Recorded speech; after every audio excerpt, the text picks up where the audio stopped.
Hi, I'm Aric Rindfleisch. I'm a marketing professor here at the University of Illinois. I'm also the co-founder and executive director of the Illinois Maker Lab, the world's first 3D printing lab in the business school.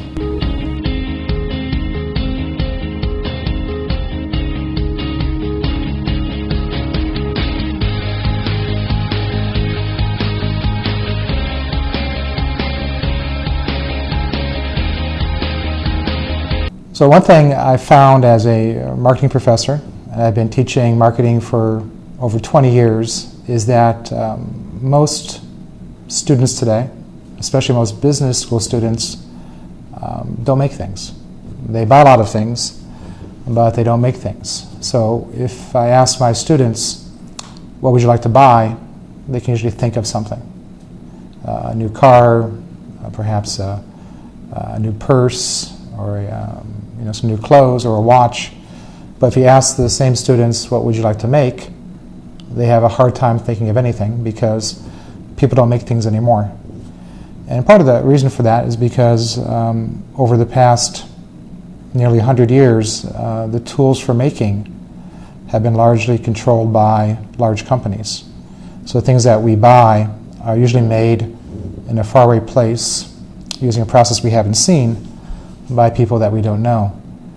And now recently, in the past few years, through the development of desktop digital manufacturing like 3D printers, we now have the capability where even business school students without a technical background can make products. And so our goal of the Maker Lab is to introduce students to this possibility, and we believe that this making movement will lead to a industrial revolution and change the way in which people get the things that they need.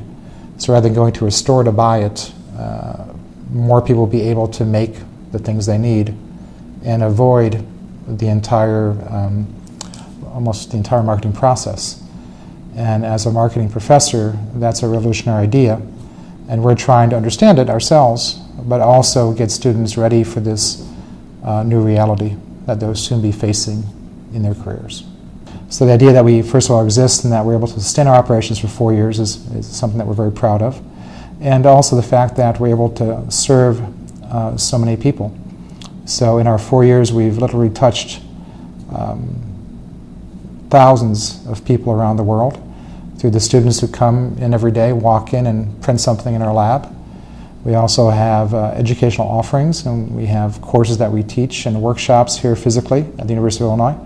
But also we have a specialization on Coursera, which is an international platform. And through our Coursera offerings, we have over 20,000 learners who have seen and taken some of our content and are now putting it into practice. Probably the one example from Coursera that sticks out most with me was the message I received from a young woman living in Kenya, in Africa, I believe. And she said, "Thank you so much for your course. I'm a female entrepreneur. I just started a 3D printing business in my country, and I wasn't sure if I was doing the right thing. But after seeing what you're teaching us about 3D printing and how it's touching so many people and changing things so dramatically, I feel much more confident in what I'm doing."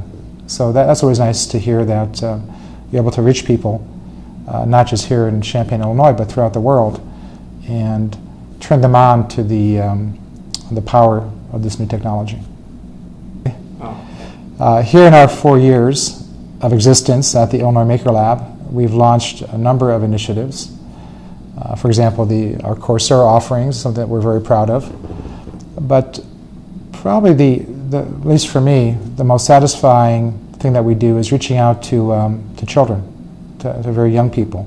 So for example, this summer we're scheduled to have 10 different 3D printed related summer camps for children between the ages of 9 to 17. And really people ask me all the time, when will we see 3D printers in the homes?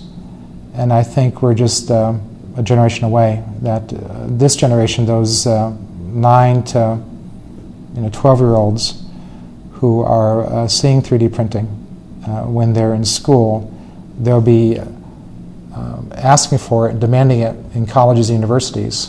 And once they have it there, then you'll see it in the workplace, and then you'll see it in the home.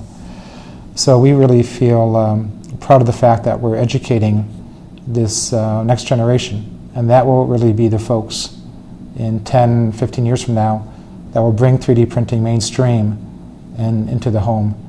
So that's probably our most significant accomplishment, is to be part of this diffusion process and to educate this next generation. The biggest challenge, though, I think, is really helping people develop their making imagination, because most people don't make things today. If you think about the things that you own, the things you're wearing right now, you didn't make any of those.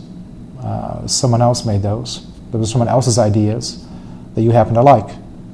And what's really powerful about 3D printing is that you don't have to settle for someone else's idea. You can wear and use things that are your ideas, turn your ideas into objects through the power of 3D printing.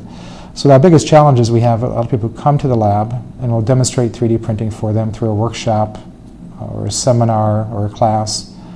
But many of them still don't realize its potential. They'll say, why would I want to print something when I can buy it?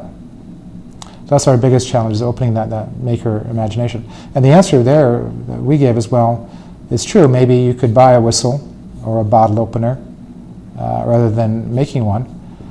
But there are a lot of things that you can't buy that perhaps you'd like to make to fit your needs. So for example, we have a lot of folks who will come in and they have an older appliance, it could be a board game from their childhood, for example, and they're missing a piece and they can't get that piece because it hasn't been made for 15 or 20 years. And so maybe they would use something in place of that game piece, maybe a penny or a thimble or something. But here with 3D printing, we could recreate that game piece that was missing. So that's really the power of 3D printing. And unfortunately, most people don't have that imagination, because if they don't have a product, they don't think they have a problem. And so that's been our biggest challenge, is slowly waking up people's imaginations to the idea that they can make something worthwhile that would help them in their lives. So one way that we help students, especially graduate students, is to help them make things for their projects, their studies, for example. So we have today in our lab a young graduate student in biology who's printing very intricate plastic structures that she'll be using for her studies in stem cells. So advances in stem cells that will hopefully lead to a research project. So we do a lot of those sort of things, helping students with their research or their projects. And also we have helped some students start some businesses. So one of our graduates, a young woman named Ariel Rosen. Ariel was a member of our wheelchair racing team. And these folks, they on their wheelchairs, they have what they call a glove. It's a hard piece of plastic that fits in their hand. And they use that to grip and to push the wheelchair forward when they race, like in marathons. And these gloves are hand-molded. They take weeks, if not months, to get once they're ordered. They're very heavy, which can cause injuries if you're on a marathon, for example. And they're very expensive, around $300 to $400 each. So she thought perhaps I could make these using 3D printing. So she took one of our classes, digital making, and that was her project. And she was able to recreate that racing glove that used to cost $350, now costs $5 worth of plastic. And because of 3D printing, you can specify the infill of the print.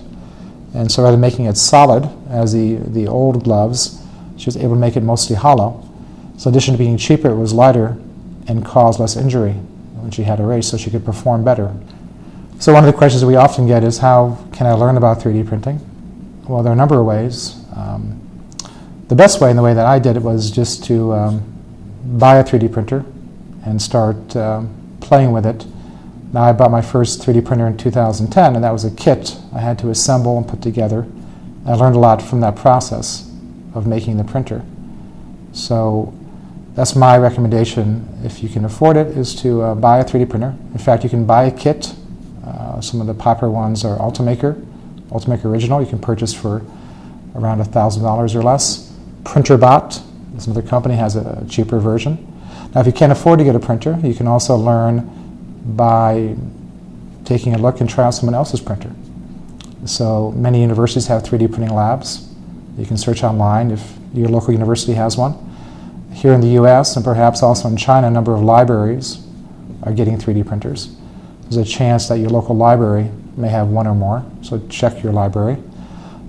If that doesn't work, you can also simply learn about 3D printing online. There's a number of great resources.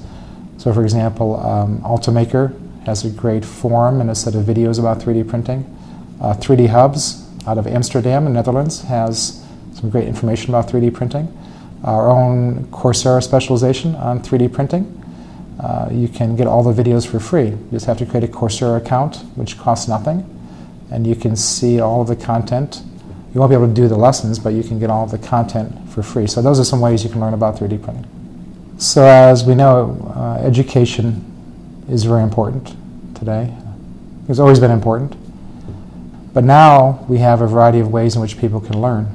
So when I was young, there was no YouTube, for example. But YouTube's a great source of information. There was no Coursera. Coursera now has thousands of classes on hundreds of different topics. And also we're finding that because things are changing so fast, the things we learn don't last as long.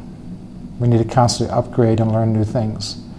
So today, none of the things that I teach, none of the courses that I teach are anything that I learned in college or in my graduate program or as a doctoral student. There's almost nothing that I teach today that I learned as a student. So I've had to constantly reinvest in my education. And the way I did that was not by going back to school. It was by sometimes learning from my students. That's how I learned about 3D printing from one of my students. It's by doing things, by reading Wikipedia, reading books, watching YouTube videos. There are just so many outlets out there. So to me, education is no longer just the idea that of someone's formal education, going through high school and then at university or beyond. It's this constant curiosity and orientation towards learning new things from all sorts of different people. Because ultimately, any education that we get today is going to be able to last for only a short period of time because things are changing so fast. So there's this need to keep learning all the time. That's what's really special about a makerspace and our 3D printing lab, for example. It's not just a place where there's a bunch of machines. There's a place where there's a lot of people who have interest in this technology and are willing to help one another learn it. And that's what really, in my mind, a makerspace is about. It's the people are actually more important than the machines. And so it's a gathering place for people who want to learn and teach one another. And that's why our motto is learn, make, share. We want people to learn through making and then share what they've learned with others. And we have to keep doing that because things are changing so fast. So it's not just about what I do or Vishal does. It's what all of us do together to keep learning and enjoying what we're doing.